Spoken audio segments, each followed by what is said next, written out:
Good morning, my dear students. Ngasi Live Entertainment na yam nungairaba mahiro khunai singgidamakta paw ma pudun lakchari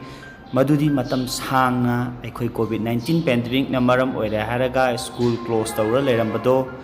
yam nungaiba paw na aikhoi Government of Manipur Education S Department na thokiba notice ki matungina lakliba March ki tang 9 ningthoka numitagi class 6 tagi class 8 phawbagi school Satra Mahiroshin School Kaba Hauba Yarani Habagi the opening of schools in Manipur have a notice Samakak Tokre. She the notice as a Lajarabani, Mayamsu MBB Agani.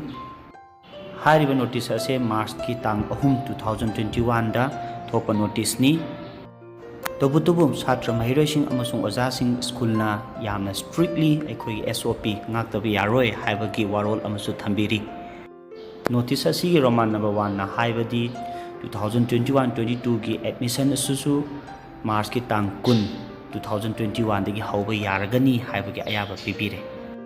अमसुंग class 6 दगी 11 फाउगी अंगांग सिंगदा promotion पीबगी मवोंग से school ना मागी खुदोंग चाबा मवोंग दे evaluation तौरगा promotion पीना बगी दमस खंगाली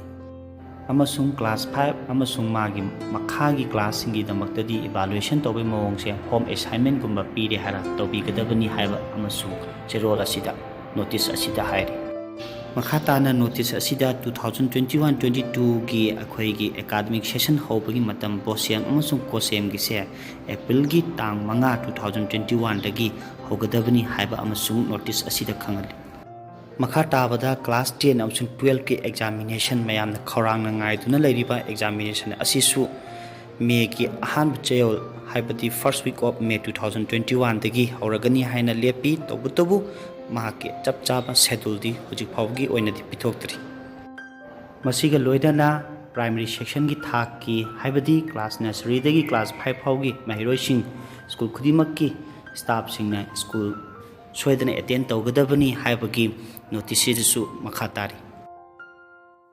amasung aroibo oina state government na piba ekhoi SOP ngakpa amasung guidelines sing se school khudimak na sungsoi soidana yam strictly follow tawgadabani haibasu notice da makhatari matang asida ngasi yam nungairaba pawa se class 6 tagi 8 phawgi mahiroi singna khoi Manipur state sida kuina COVID-19 gi chething thanaruba singna lakliba March ki date 8 2021 Monday numitagi session horani haibase paujel se pijaraga matang se tension jarage purma put thagachari